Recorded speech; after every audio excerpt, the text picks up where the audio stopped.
6장 9절입니다. 지난번 우리가 주기도문을 같이 상고했었죠. 6장 9절입니다. 그러므로 너희는 이렇게 기도하라.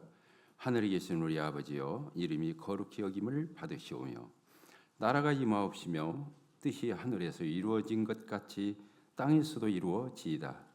오늘 우리에게 일용할 양식을 주시옵고 우리가 우리에게 죄 지은 자를 사하여 준 것 같이 우리 죄를 사하여 주시옵고 우리를 시험에 들게 하지 마시옵고 다만 악에서 구하시옵소서. 나라와 권세와 영광이 아버지 하나님께 영원히 있사옵나이다. 아멘. 이렇게 돼 있죠.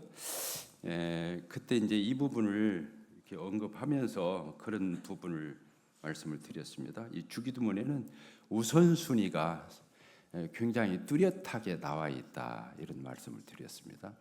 먼저 하나님께 대한 기도를 먼저 했다고 그랬죠. 그리고 우리에 대한 필요에 대한 기도를 이렇게 드렸던 것을 알 수 있습니다. 처음에 하나님께 대한 기도 세 가지죠. 하늘에 계신 우리 아버지여, 아버지 하나님의 이름이 뭐라고요? 거룩히 여김을 받으시며 하나님의 나라가 임하옵시며 또 아버지 하나님의 뜻이 하늘에서 이루신 것처럼 이 땅에서도 이루어지이다. 이렇게 세 가지를 아리고 그 다음에 우리의 필요를 하나님께 아뢰었다고 이렇게 말씀을 뭐라고 말을 했습니까? 오늘날 우리에게 일용할 양식을 주시옵고 우리가 우리에게 죄를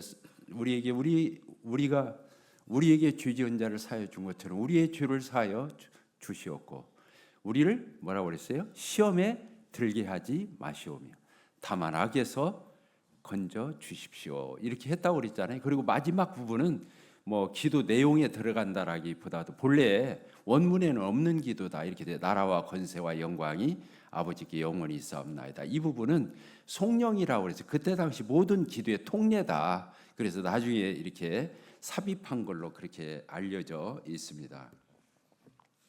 그래서 이 주기도문을 우리가 할 때 그런 얘기를 드렸죠. 앞에 하나님을 위한 기도, 그리고 우리의 필요를 위한 기도, 이런 말씀을 드렸습니다. 그런데 이 부분을 묵상하다가 다 같이 묵상을 못한 부분이 있어요. 그게 뭐냐면 우리가 왜 신앙생활을 하면서 터덕거리고 또 갈팡질팡하고 머뭇대는 그 이유가 뭘까, 이런 걸 생각해 봤을 적에 바로 이 우선순위에 있어서 혼돈이 왔기 때문에 그런 거 아니겠는가, 이런 생각을 이렇게 해보게 되었어요. 뭐라고요? 어디에 혼돈이 왔다고요? 이 신앙의 우선순위 따라섭시다. 신앙의 우선순위. 이 신앙의 우선순위, 그 영적 우선순위, 이렇게 표현할 수 있겠죠.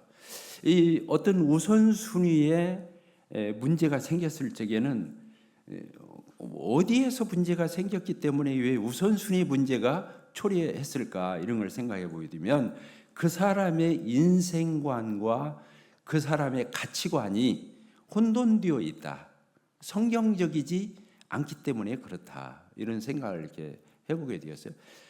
모든 사람들이 인생을 살아가면서 다 나름의 인생관이 있어요. 그러죠? 자기가 인생을 경영해 가는 데 있어서 나는 이게 중요해, 나는 이게 하찮은 거야, 나는 이게 소중해, 이게 별 볼 일 없어, 이렇게 그런 인생을 살아가는 데 있어서 가치 기준이 다 달라요. 인생관, 인생에 대한 철학이죠. 그리고 또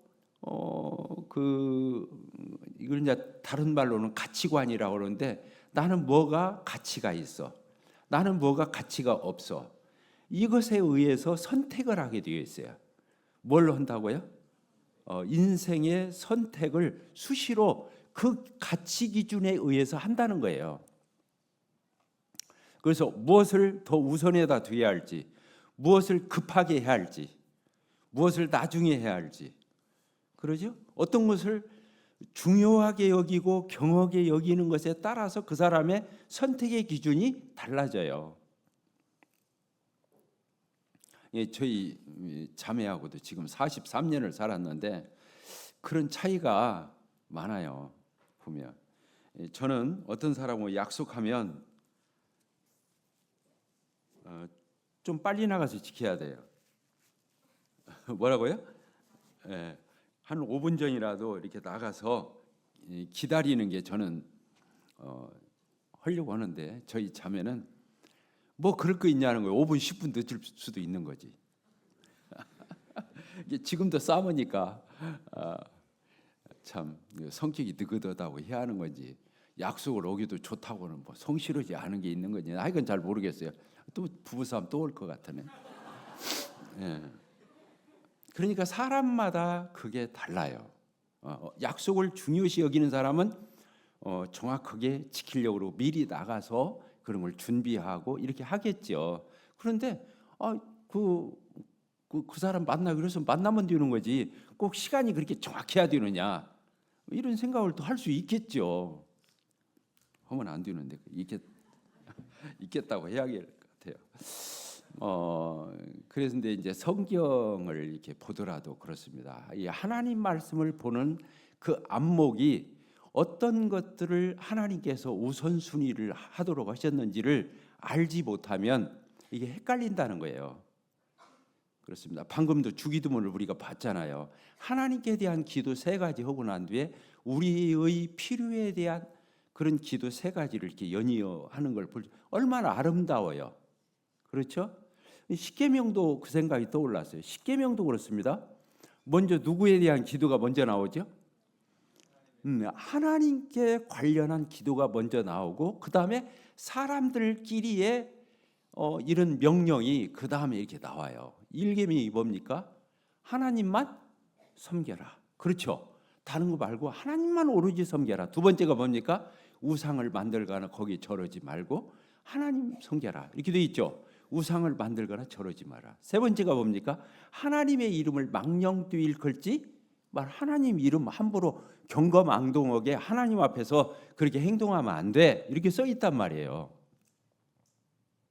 그런데 교회에 와서 보니까 세상적으로 나보다 많이 배운 사람도 별로 없고 나보다 세상적으로 발전 계급도 그렇게 높은 사람도 별로 없고 나보다 그렇게 똑똑한 사람도 별로 없고 그 사람 다 거기서 거긴 사람들이 이렇게 모여 있다고 생각하면 여기서 함부로 행동할 수 있겠죠. 그러지 않겠어요? 그런데 여기에 지금 누가 계셔요? 2-3 사람이 내 이름으로 모인 곳에는 나도 그들 중에 있다. 그러니까 지금 우리가 이렇게 예수님의 이름으로 이렇게 모였을 때 우리 가운데 누가 계십니까? 성삼위일체 하나님이 지금 이 자리에 계신 거예요. 눈에만 안 보여요. 눈에 보이는 것은 우리끼리만 보이는 거예요. 그런데 말씀에 의하면 예수님도 우리들 가운데 같이 계신 거예요. 그러니까 집안에서도 그렇잖아요. 예. 어른이 있으면 말을 조용히 해요, 시끄럽게 해요. 예. 지난번도 얘기했죠. 우리 정명금 자매는 내가 있든 말든 상관없이 큰 소리로 해요. 예. 있는지를 깜빡 했으니까 그러겠죠.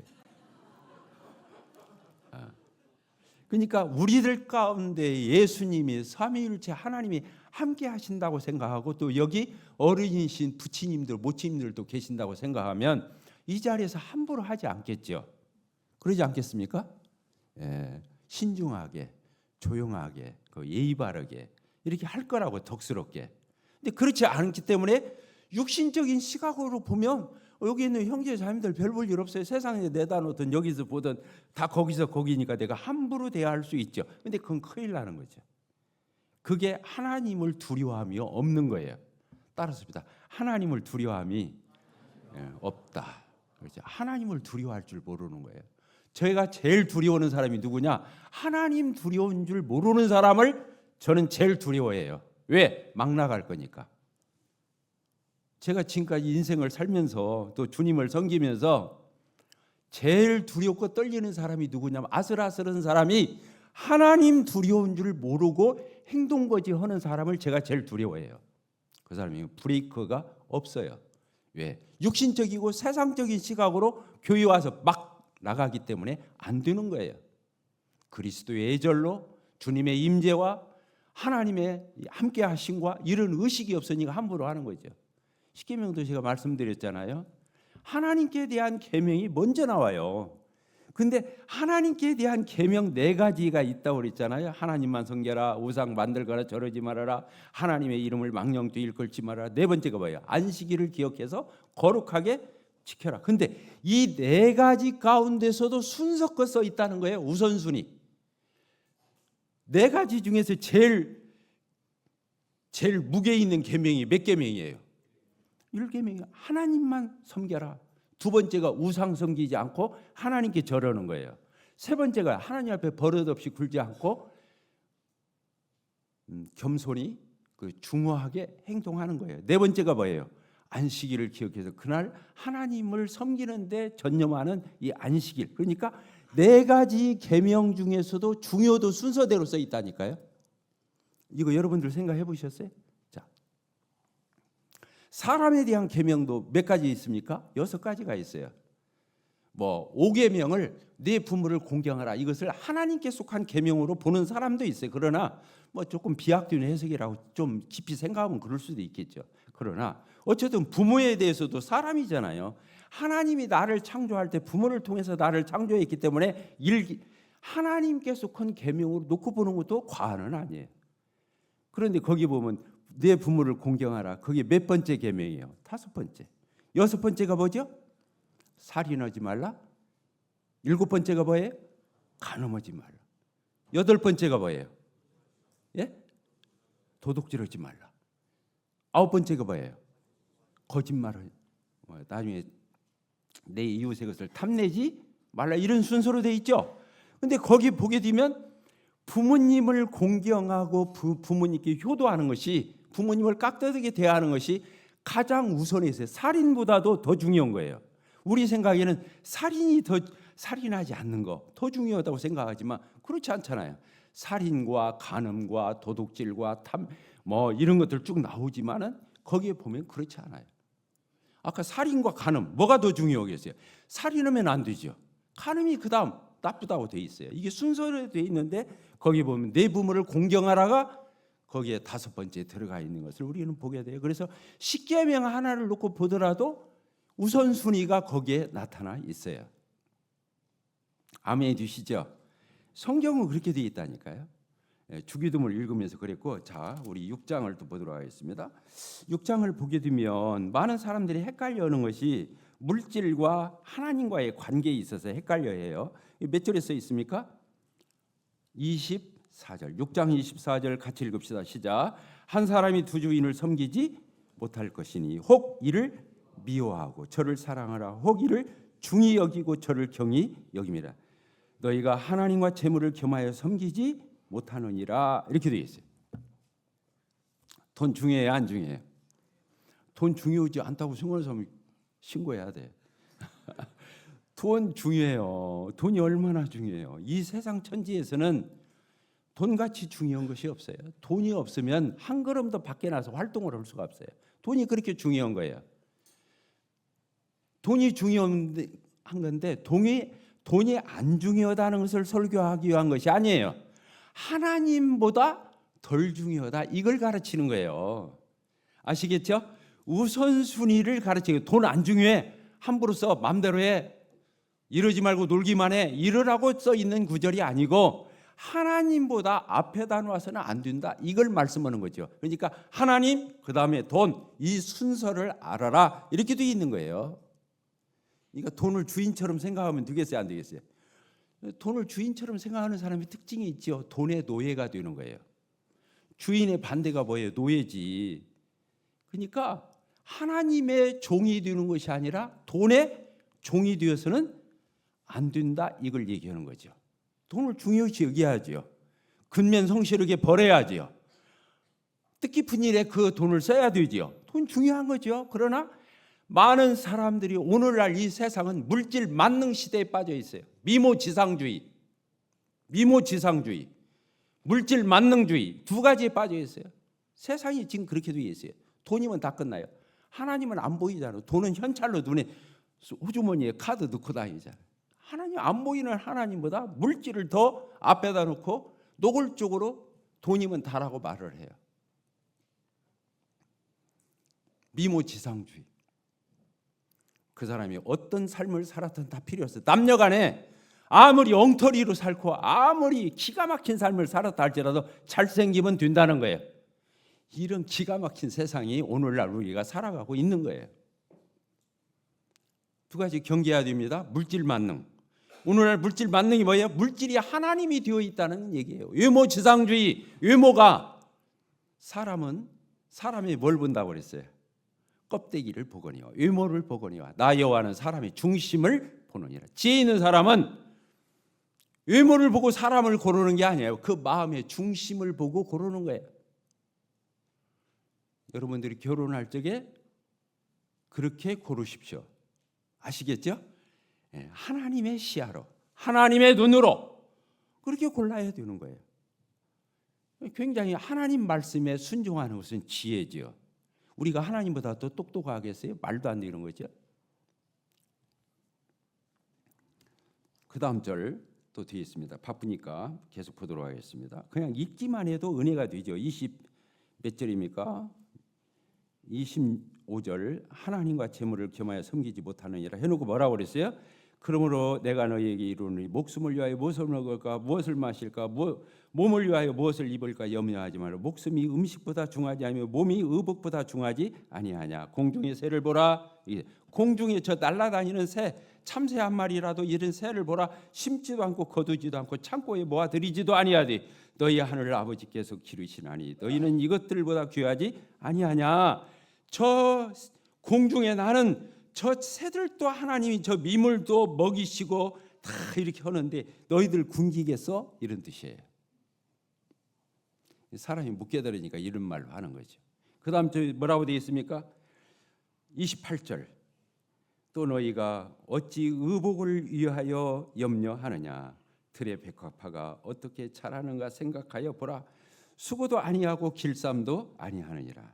그래서 있잖아요. 여기 그러면서 그러나 내가 너희에게 말하노니 솔로몬의 모든 영광으로도 입은 것이 이 꽃 하나만 갖지 못하였느니라.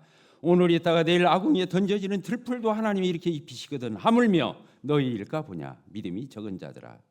그러므로 염려하여 이르기를 무엇을 먹을까 무엇을 마실까 무엇을 입을까 하지 말라. 이는 다 하나님을 모르는 사람들이 구하는 것이라.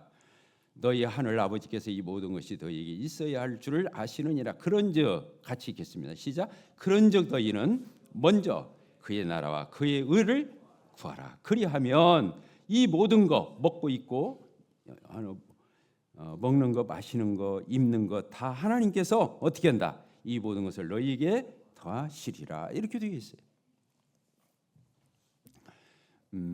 성경을 문자로 그대로 이렇게 보는 것은 위험한 경향이 있긴 한데 이런 말씀을 저는 여러분들이 문자 그대로 아멘하고 받아들였으면 좋겠어요. 아시겠죠?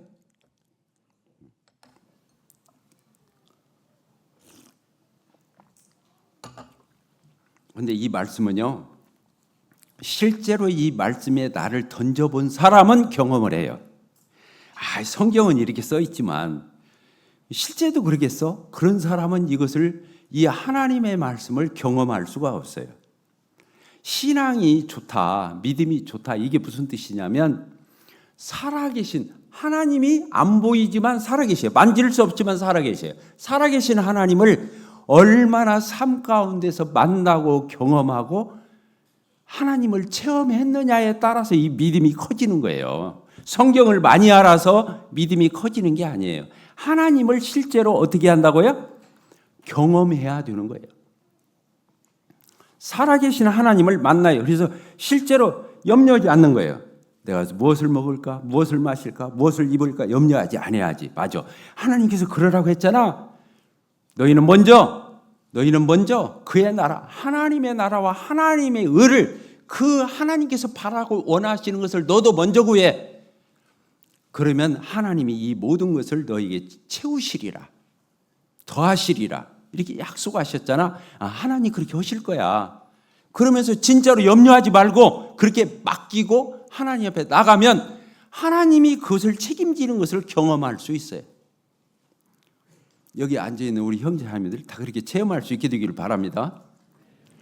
이것을 많이 얼마나 축적해 왔느냐에 따라서 경험을 누적해 왔느냐에 따라서 그 사람의 믿음이 자라는 거예요. 그래서 나중에 웬만한 선택을 할 적에도 끄떡도 않고 눈 하나 까딱도 않고 당당하게 덤덤하게 이런 일들을 선택할 수 있는 이 여유, 이게 믿음이 자란 거예요. 저도 여기 앞에서 성경을 연구해서 성경을 설교하고 가르치는 입장에 있지만 이거 많이 한다고 해서 경험하는 것과는 다를 수 있어요. 경험한 사람은 힘이 있어요. 능력이 있어요. 왜? 하나님을 믿고 의지해서 경험을 했기 때문에 그래요.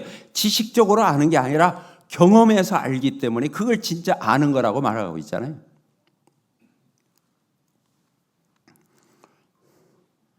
우리 모두 그렇게 경험할 수 있게 되기를 바랍니다. 자, 그 다음에 한 군데 더 보도록 하겠습니다. 마태복음 12장. 마태복음 12장.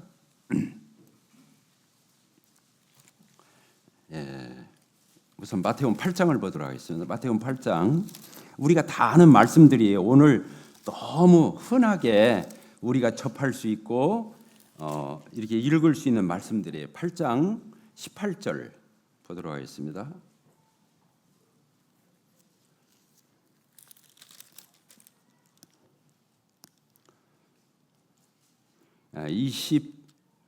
21절, 22절 같이 읽겠습니다. 시작. 제자 중에 또 한 사람이 이르되 주여 내가 먼저 가서 내 아버지를 장사하게 허락하옵소서. 예수께서 이르시되 죽은 자들이 그들의 죽은 자들을 장사하게 하고 너는 나를 따르라 하시니라. 자, 저를 보십시다. 제자 중에 하나가 예수님을 따르다가 갑자기 예수님한테 찾아온 거예요. 예수님, 저희 아버지가 돌아가셨어요. 근데 아버지 장사 지내고 제가 따라갈게요. 예수님을 따르는데 뭐부터 하겠다고? 자기 아버지 돌아가셨는데 그 장사 지내는 것부터 먼저 지내고 예수님 따를게요. 이렇게 예수님 안 따르겠다는 게 아니에요. 따르겠다고 그랬어요. 자, 이해가 되십니까? 예수님을 자기 아버지가 죽은 일이 얼마나 커요. 그 장례식이 얼마나 큰 일이에요. 자기 인생사에 있어서 아버지 장례 치르는 게 왜 안 크겠어요? 크죠? 예수님 그거 모르셨을까요? 예수님 뭐라고 말씀하셨어요? 제자한테 죽은 자들로 하여금 저 세상에 죽은 자들로 하여금 그 죽은 자 너네 아버지 장사하게 하고 너는 지금 나를 따라와. 너무하죠? 예수님 너무 안 해요? 너무하죠. 제가 볼 때도 너무해요. 뭐 제 눈에는 너무하지 않게 보이는 게 아니에요. 너무해요. 근데 예수님이 그때 상황에서 이 제자에게 이 말씀을 하셨을 때에는 모든 사람에게 보편적으로 다 적용되는 얘기를 한 건 아니에요. 그러겠죠? 근데 이 제자의 마음을 봤어요. 자기 아버지가 죽으셨다고 하니 혼비백산해서 온통 마음이 거기에 다 쏠렸어. 자기 집안으로 보나 동네 사람으로 보나 모든 걸 볼 적에 그게 최고 중요해. 이거 안타가는 자기는 인생 매장돼. 그리고 자기 가치관이 자기 인생관 이건 허락할 수 없어. 아무리 주님이라 할지라도 자기 아버지 장사는 지내고 쫓아가야 할 거 아니냐 이렇게 생각하는 게 그게 무리가 아니에요. 그런데 예수님이 그 마음을 보신 거예요. 중심을 본 이 사람은 아버지에게 어떤 문제가 생기면 이 사람은 나를 안 따를 수도 있겠구나 이렇게 본 거예요. 그러지 않겠어요? 이게 보편적으로 적용된다면 말이 되냐고요. 근데 예수님은 그 사람의 마음을 봐야 안 봐요? 못 보셔요? 예수님은 나다나엘이 혼자 저거 넌 몰래 나무 그늘 아래서 기도할 적에도 예수님은 보시고 나다나엘이 말해요. 네가 나무 그늘 아래 있을 적에 내가 너를 봤다 그랬어요. 예수님은 다 보시는 거예요. 저 물고기 속에 베드로가 갈릴리 바다에서 잔뼈가 굵은 어부잖아요. 밤새도록 물고기를 낚아도 한 마리도 안 잡히는 거예요. 근데 예수님이 뭐라고 그랬어요? 이제 물고기 잡는 시간대가 다 지나고 이제 다 금을 이제 거두어서 올라오는데 예수님이 뭐라고 그랬어요? 저 깊은 데로 가서 그물을 내리라. 그때는 깊은 데 가면 더 안 잡혀. 때가 지금 그런 때예요. 베드로가 잘 알겠어요? 예수님이 잘 알겠어요? 예수님은 천지를 창조하신 하나님이셔요. 그러니까 베드로한테 거기에서 평생을 잔뼈가 굵고 경험이 많은 베드로한테 저기 가서 그물 던져봐. 가서 건지니까 어떻게 됐어요? 그물이 찢어지게 잡힌 거예요. 물고기가 그렇게 잡혔잖아요. 예수님이 더 잘 알아요. 그러죠? 물속에 있는 물고기까지 아시잖아요. 사람의 마음속을 아시잖아요. 그러니까 그 제자가 아버지에 대해서, 자기 피부치에 대해서 얼마나 이 사람이 깊이 생각하고 있는가. 그게 이 사람에게 마지막 아킬레스건이라는 걸 알기 때문에 그 사람에게 그렇게 말을 했으리라고 저는 봐요. 여러분들에게 그게 여러분들의 아킬레스건이 된다면 자기 아버지 장사 지내는 것조차도 포기하고 예수님을 따라야 할 때는 따라야 돼요. 왜? 예수님은 어떤 분이에요? 부모보다 큰 분이에요. 부모를 지으신 분이에요. 창조의 주가 되신 하나님이신 그 예수님을 따르는 데 있어서는 이유가 있을 수가 없는 거예요. 그 사람의 마음이 이해가 되지만. 그렇습니까? 안 그렇습니까? 내가 예수님보다 지혜롭습니까? 내가 예수님보다 뛰어납니까? 내가 예수님보다 높습니까? 그렇지 않은 거예요. 오늘 아침에 설교 듣고 시험에 들릴 분들이 많겠네요.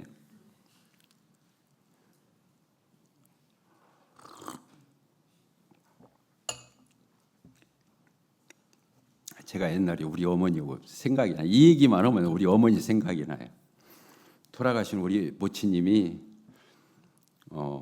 집에 그래도 나를 부려먹을 만 했었을 거예요. 집에 주로 이제 말도 잘 듣고 큰아들이니까 상의도 하고 집안 살림을 그렇게 했었거든요. 우리 어머니가 호반촌 연탄을 이렇게 우리가 배달을 했잖아요. 그러면 호반촌 사람들은 다 부자였었어요. 니어커로 100장씩 200장씩 연탄을 떼는 사람 별로 없어요. 주로 몇천 장씩을 떼요. 트럭 한 대를 떼는 거예요. 그리고 말려뒀다가 충분히 연탄이 잘 탈 때 이 사람들은 갈아요.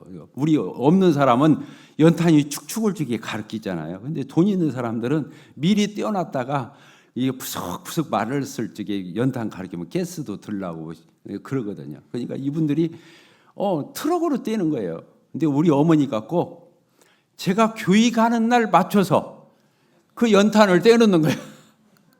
그래도 어머니 말 잘 듣는다는 걸 알아요. 근데 우리 어머니한테 그래서 다시 내가 어느 요일에는 수요일 날이었을 거예요. 수요일 날은 내가 저녁에 집회를 가야 하니까 어머니 수요일 날은 주문을 받지 마세요. 제가 갔다 와서 제가 다 얻을게요. 근데 우리 어머니는 욕심이 있으니까 연탄을 떼어놔요. 그 집 대문에다가 앞에다가 떼어놓고 저한테 연락이 와요. 야, 연탄 여기다 퍼놨다. 네가 다 날려야겠다.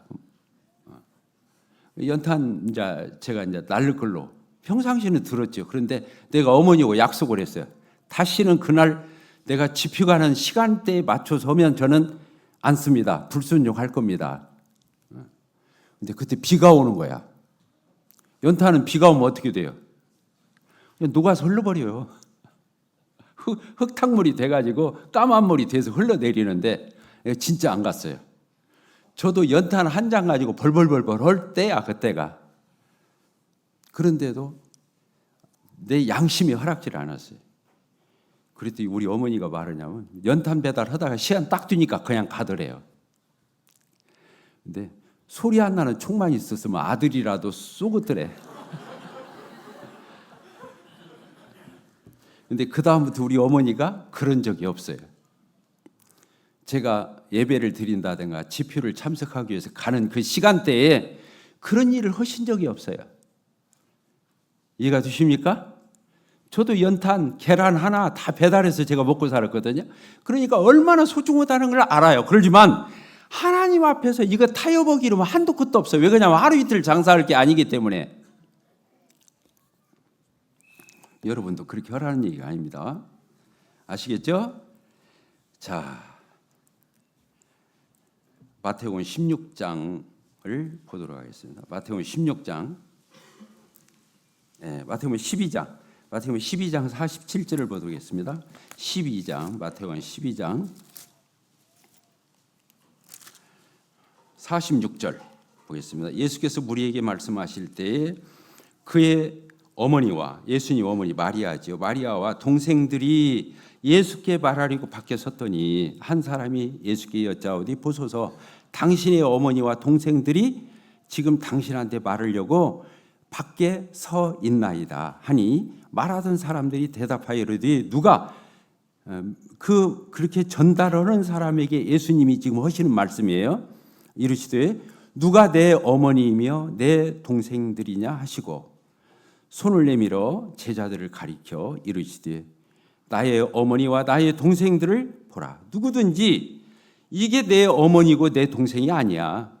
누구든지 하늘에 계신데 하나님 아버지의 뜻대로 행하는 사람이 내 형제고 내 어머니야, 내 동생이고, 이렇게 말씀하시는 거예요. 자, 저를 보십시다. 매정하죠. 예수님 장남이잖아요. 아버지가 목수였잖아요. 목수 일을 배워가지고 아버지가 돌아가셨는 것 같아요. 그러니까 이 예수님이 큰아들로서 장남으로서 목수 일을 안 하면 다 굶어 죽는 거예요. 그 어머니와 동생들이 지금 밖에 와서 기다리고 있는 거예요. 빨리 와서 일하라고. 그런데 예수님이 뭐라고 말씀하셨어요? 저기 지금 밖에 서서 기다리는 저 우리 어머니하고 내 동생들이 내 부모고 내 형제냐? 그거 아니다. 하늘에 계신 내 아버지 뜻대로 행하는 사람이 내 부모고 내 형제다, 이렇게 말을 했어요. 이제 제가 오늘날 여기 서 있잖아요. 여기 서 있는데 제 기억에 이런 걸 타협한 적이 거의 없어요. 이 동생들 여기 있잖아요. 내 동생들이 지금 여기 둘이나 있잖아요. 유인정 형제, 유인숙 자매 둘이나 있잖아요. 김남옥 자매 거면 셋 있잖아요. 제 동생이잖아요.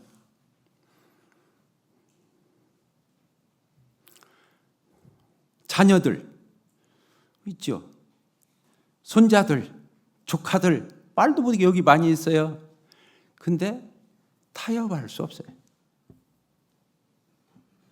내 동생이기 때문에 자격이 아닌데 그 사람을 자격 있는 것처럼 세울 수는 없어요. 내 자녀라고 해서 자격이 아직 안 됐는데 자격 있는 사람처럼 세울 수는 없어요. 이해가 되세요? 하나님 앞에서 말할 수 있어요. 그렇게 하죠. 왜? 그것은 그 사람이 내 동생이 손해고 내 자녀가 손해가 아니에요. 그건 동반자살이기 때문에 안 되는 거예요. 그게 잘하는 게 아니에요. 혈육의 이런 것들에 가깝다고 해서 하면 안 되는 거예요. 그건 나도 죽고 저도 죽고 하는 거예요. 하나님은 이미 다 아시는 거예요. 하나님 앞에서는 그렇게 사는 것이 안 되는 거예요. 제가 우리 교회에서 뭘 지난 23년 동안 강조해 왔습니까? 사사로우면 안 된다. 따라서 합시다. 사사로우면 안 된다.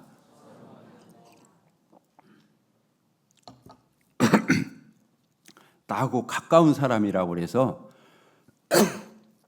그렇게 하면 안 돼요. 친인척간이라고 한다고 해서 그렇게 하면 안 돼요. 나하고 코드가 많고 나하고 내 말을 잘 따르고 예스맨이라고 해서 그 사람을 그렇게 대해서는 안 되는 거예요. 하나님 앞에서는 공정하게 해야 하는 거예요. 페어플레이를 해야 하는 거예요. 자, 이해가 되십니까? 여러분들이 돌아보시기를 바라요. 지금 여러분들이 우리 교회에서 누구누구는 내 사람이야. 그 사람은 유통기한이 다 됐다고 생각하십시오. 그렇게 하면 안 돼요. 누구누구는 내 말을 잘 따라. 나하고 가까운 사이야. 나하고 코드가 맞아. 이렇게 해서 그 사람을 가까이 대하잖아요. 그 사람을 세우고 그 사람을 내세우고 그 사람이 어떻게 하는 일에서 내가 어떤 입김을 작용한다 한다면 그건 끝난 거예요. 앞선 장로들이, 앞선 집사들이 교회에 리더를 세우는 게 아니에요. 하나님이 세우시는 거예요. 따라합시다. 하나님이 세우시는 것이다. 근데 대행하는 거예요. 대행. 잘 알죠? 대행이란 말 요새 잘 알죠? 요새 대행 업체들 많아요, 안 많아요? 나는 대행하는 거예요. 제가 우리 주님의 우리 옹골 성천교회 23년, 지난주가 23주년이었어요. 우리 모르고 지나갔죠? 지난 23주년이었는데 제가 이 자리에서 말할 수 있어요. 저는 어느 누구도 내가 가깝다라는 그런 명분 때문에 내가 그 사람을 두둔해주고 세워주고 그 사람에게 입김을 끼친 적이 없어요. 왜? 그렇게 되면 내가 망하기 때문에 안 되는 거예요. 그 사람도 망하기 때문에 안 되는 거예요. 그때만 반짝하는 거예요. 안 되는 거예요. 나는 여러분들이 공정할 수 있게 되기를 바라요. 아시겠죠? 그럼 우리 교회가 잘 되겠어요? 안 되겠어요? 대답들 갑자기. 제가 이번에 그런 얘기 했어요. 우리 장로들한테. 내가 이제 장로직을 올해까지 하잖아요. 그만두게 되면 3년 안에, 올해까지 포함해서 3년, 앞으로 2년 동안은 장로나 집사를 세우지 말아라. 내가 그만둔다고 하니까 장로를 추가로 누가 세우겠지. 집사를 그 자리 맥북에서 또 세우겠지. 그걸 가지고 의식하는 사람이 있다면 그 사람이 장로감도 아니고 집사감이 아닌 거예요. 그것만 알면 돼요. 이해가 되세요? 그런 걸 알아서 쳐세우면 벌써 그건 안 되는 거예요.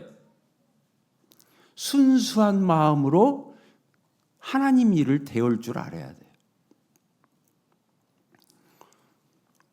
내가 이웃교회 장로 형제님들하고 식사를 했어요. 우리 유디도 형제가 똑똑한가? 내가 볼 때는 형편없는데.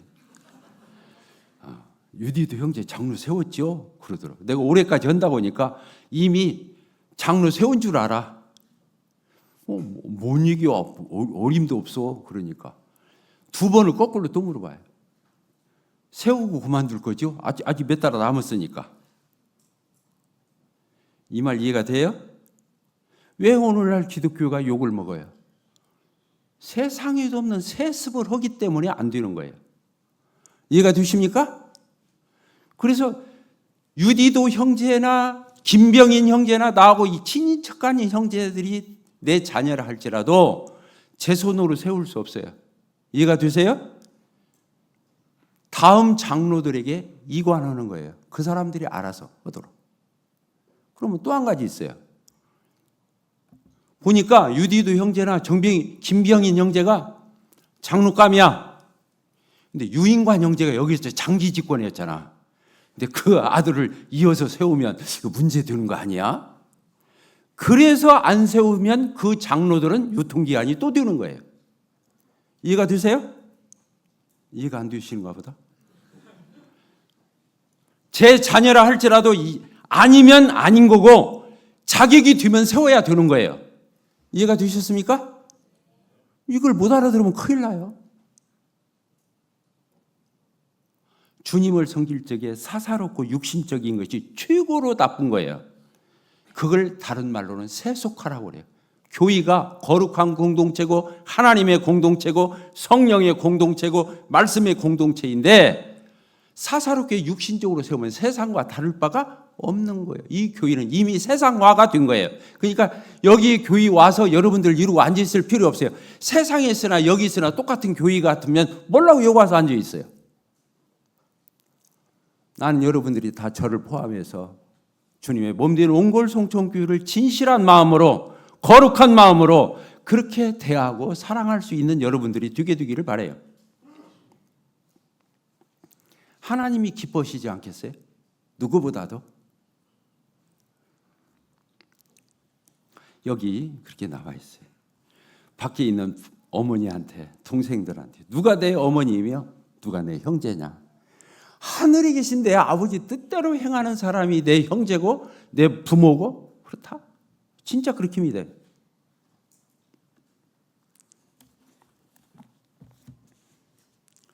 마태복음 16장 보도록 하겠습니다. 마태복음 16장입니다.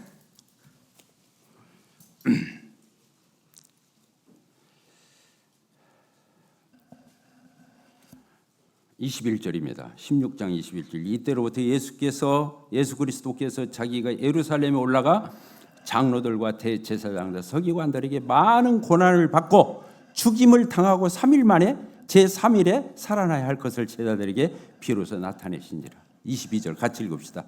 시작. 베드로가 예수를 붙들고 항변하여 이르되 주여 그리하지 마옵소서. 이 일이 결코 죽게 미치지 아니하리이다. 예수께서 돌이키시며 베드로에게 이르시되 사단아 내 뒤로 물러가라. 너는 나를 넘어지게 하는 자로다. 네가 하나님의 일을 생각하지 아니하고 도리어 사람의 일을 생각하는도다. 이렇게 돼 있죠. 자, 여기를 보십시다. 예수님이 제자들에게 말을 했어요. 내가 이제 며칠 안 나오면 고난받고 죽을 거야. 3일에 살아날 거야. 이거 베드로가 탁 나서 아니 누가 감히 우리 주님을 갖다가 그렇게 고난받게 하고 죽일 수 있습니까? 안 됩니다. 절대로 거기 갈 수 없습니다. 그래서 베드로가 딱 나서 예수님 앞길을 가로막았어요. 못 간다고. 예수님이 뭐라고 말했어요? 야, 가상하다. 역시 내가 너를 키운 보람이 있다. 그랬어요?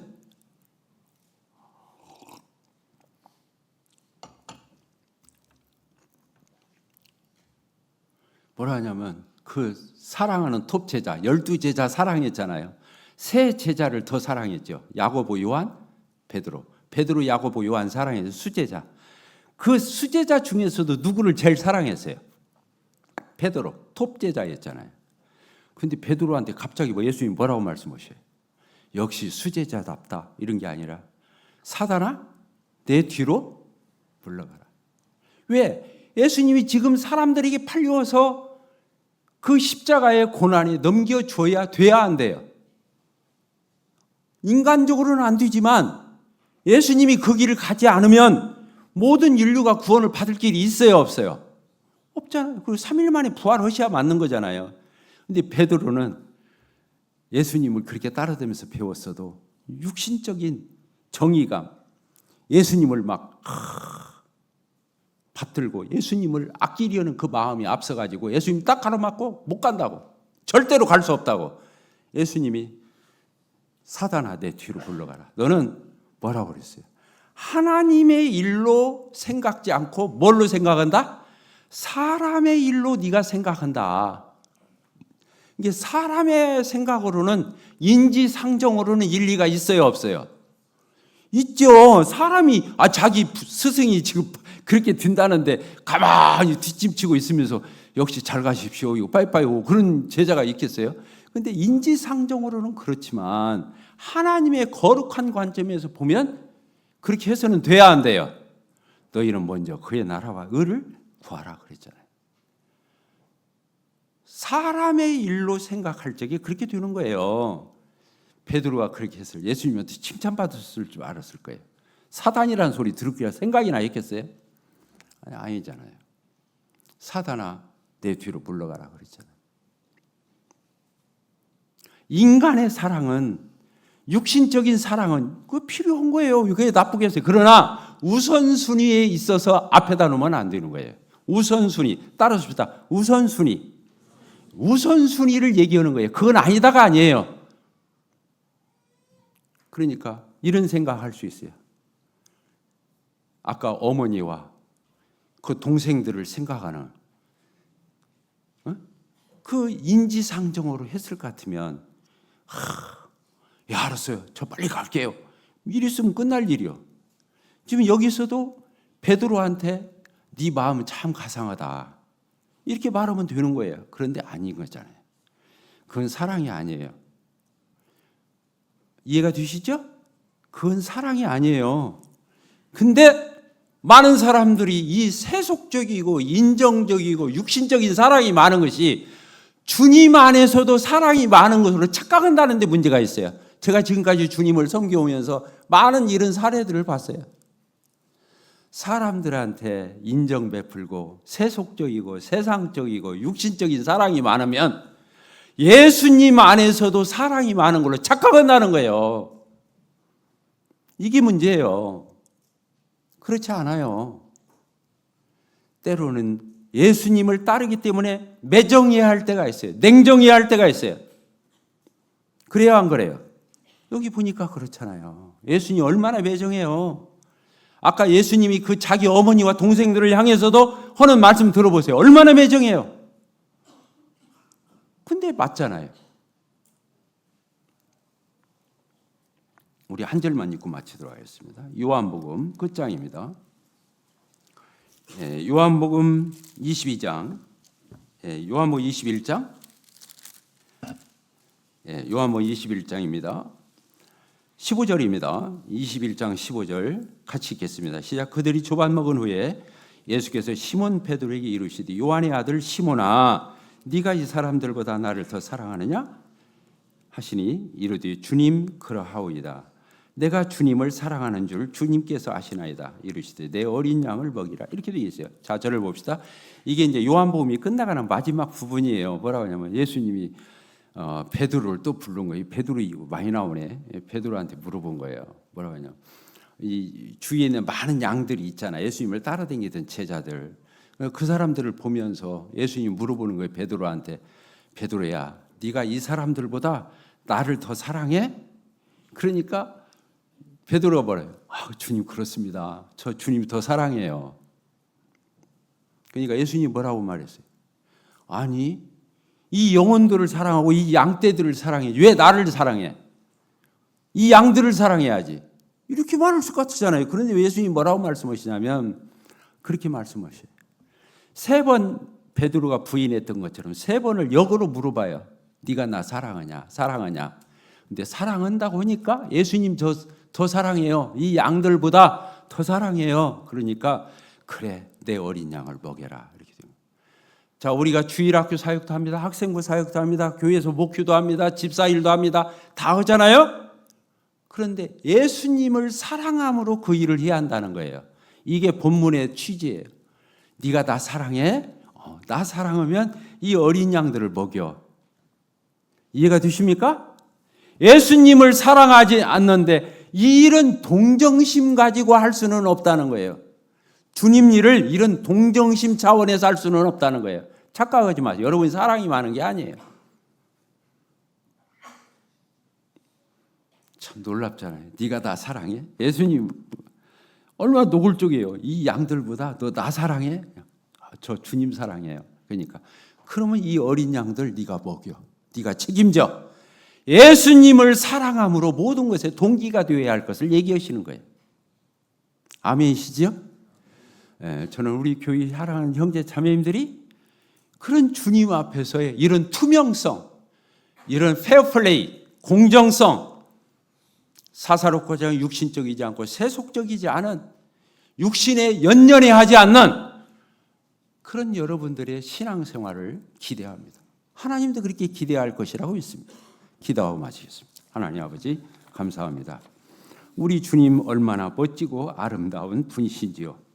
저희와 같은 죄인들을 위해서 사람의 몸을 입고 오셔서 저희들의 죄를 위한 대속제물이 되어주신 우리 주님이심을 기억합니다. 그러하신 우리 주님을 사랑하고 우리 주님 따르기를 소원합니다. 그래서 참 우리 주님 앞에 내가 주님 사랑합니다 라고 고백할 수 있는 그런 저희들 모두가 되게 하여 주십시오. 예수님의 이름으로 기도합니다. 아멘.